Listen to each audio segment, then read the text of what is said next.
Hola, ¿cómo están? Bueno, vamos a seguir con estos módulos de patología, en el cual el tema de hoy que vamos a ver es el tema de la embolia, para completar justamente el primer tema que habíamos visto, que es la trombosis, ya que justamente la principal complicación del desarrollo justamente de una trombosis es que justamente una pequeña parte que conforma justamente al trombo se desprenda, forma un émbolo y este produzca la patología denominada embolia. En cuanto al concepto, vamos a decir de que es un fenómeno de transporte de una masa sólida o gaseosa por la circulación desde el lugar de origen hacia una distante. Se forma a partir del desprendimiento de una pequeña parte del trombo, viaja por la circulación y va a ir a impactar a un órgano distante. Básicamente es eso.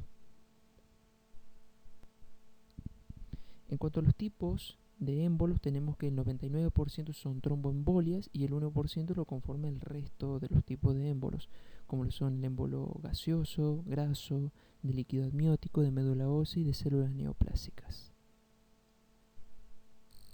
Bueno, en cuanto a la clasificación de los distintos tipos de embolia, vamos a decir de que la más frecuente en un 95% es la embolia pulmonar o venosa, en donde justamente surge a partir de trombos que se forman en los miembros inferiores, atraviesan el corazón, más específicamente es que pasan por el corazón e impactan en el pulmón.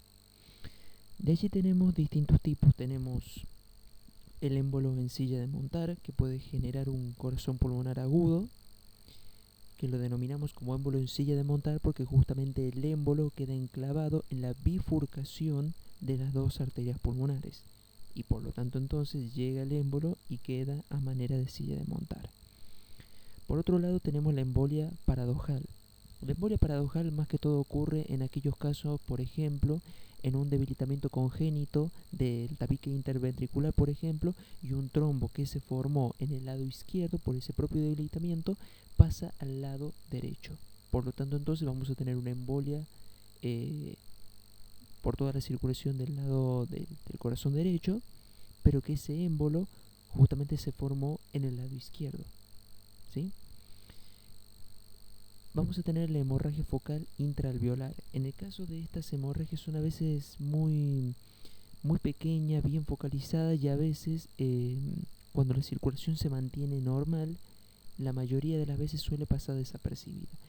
Lo que sí es bastante más frecuente en pacientes jóvenes, pero a veces en la mayoría de los casos pasa desapercibida.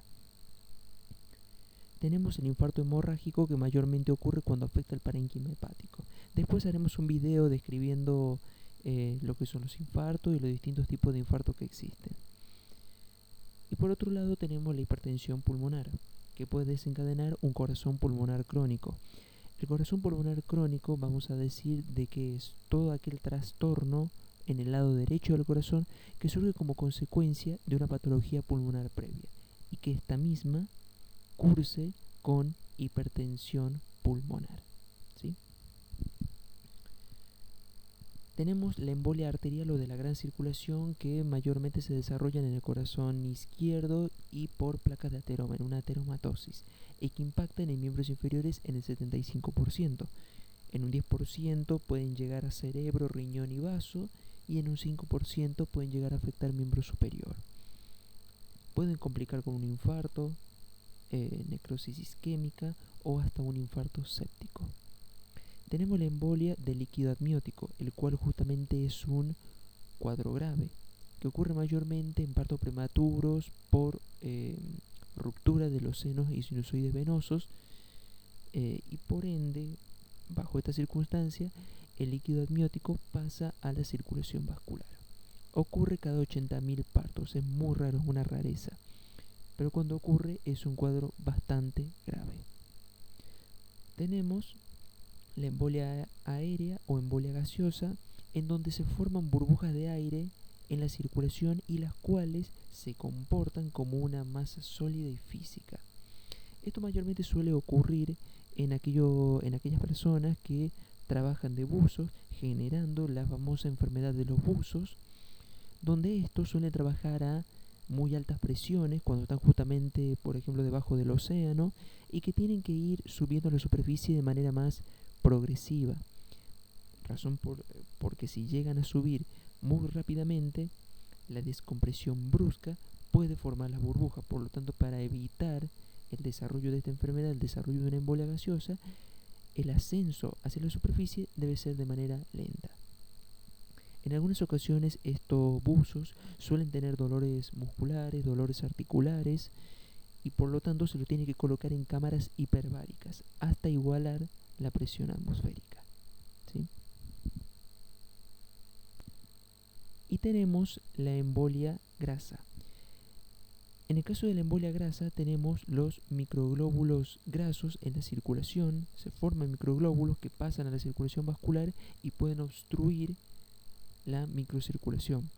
Las principales causas, porque son varias, pero las más frecuentes son traumatismo por accidente de tránsito, fractura de la médula ósea, entre otras, ¿sí? Y pueden desencadenar un síndrome, que es el síndrome del embolo graso o de la embolia grasa, caracterizado por disnea, que es la sensación de dificultad respiratoria, cianosis, que es la coloración azulada de piel y mucosas, confusión mental, taquicardia, que puede llevar al coma o hasta la muerte por una embolia pulmonar. Y finalmente tenemos una que mayormente no es muy rara, pero que suele ocurrir, que es la embolia de células neoplásicas. Se forma justamente un tumor, una neoplasia, parte de esa célula que lo conforma pasan a la circulación vascular y pueden llegar a impactar en órganos vecinos. Pueden generar una metástasis. Bueno, eso es todo por ahora, un video cortito y que les va a ayudar para poder completar el video anterior que habíamos subido, el video de trombosis. Con esto lo van a poder justamente completar, ya que la embolia es la principal complicación del desarrollo de una trombosis, entre otras cosas, obviamente. Bueno, muchas gracias, espero que les sea de utilidad y mucha suerte. Cuídense mucho.